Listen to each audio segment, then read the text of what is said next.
Hello, my name's Dr. Heather Johnstone and I'm a content director at Enlit Europe and Initiate. And today I'm delighted to be speaking with Denisa Kasa, who's investment advisor and program manager at Energy Investment Management. And today we're going to be talking about her exciting research.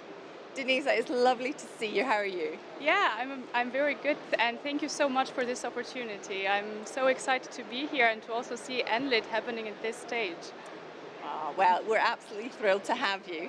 So let's kick off. And as I said in the introduction, I'm really interested to hear a bit more detail about the research that you're embarking on.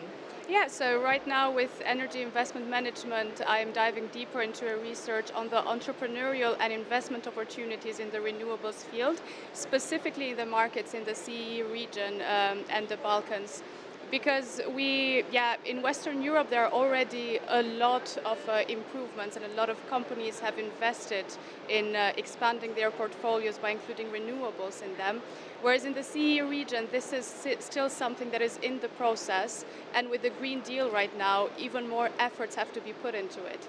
But with the expertise being more in the West, now we have to see how these countries are actually going to do it. Are they going to work with more Western practices? Are they going to work with companies from the West? Or are investors inside the countries going to be the ones really taking the action? Wonderful. You make a very valid point about the role of the Central and Eastern European region. So as I understand it, it's fairly early days in your research, but do you have some interesting findings that you can share with us at the moment? Yeah, of course. Actually, lately I've been conducting a lot of interviews with heads of different companies in these countries. So they have given me some wonderful insights of what has been happening so far. Specifically, I've been focusing on Poland, Ukraine and Hungary. And in all of these countries, it's a reoccurring theme that technologies are there, the will to change is there as well, but the legislations lag behind. So there's always a step further in technology, and the legislations have to follow that. So it's quite interesting to see that, for instance, in Poland, there are expecting to be a lot of developments in wind power. There are also plans of building a nuclear power plant or continuing with building it, but then it's also a matter of investment. Sometimes the money is not there.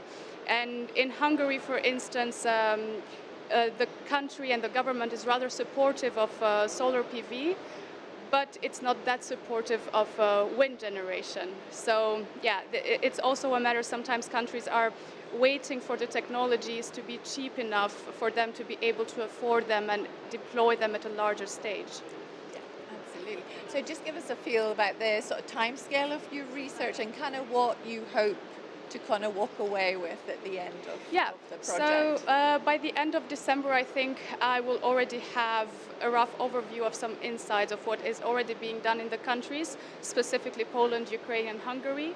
And then on the second stage of my research, I'm going to focus my interviews learning more about the Balkan region, but also extending to countries like Romania and Bulgaria and seeing what is lacking in these countries, how can they further invest, what investments are also needed, and which technologies are going to be attractive and booming in the upcoming years.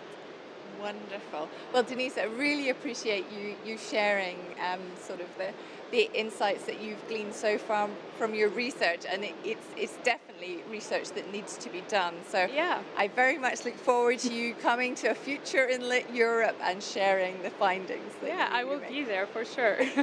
Lovely. Thank you. Thank you.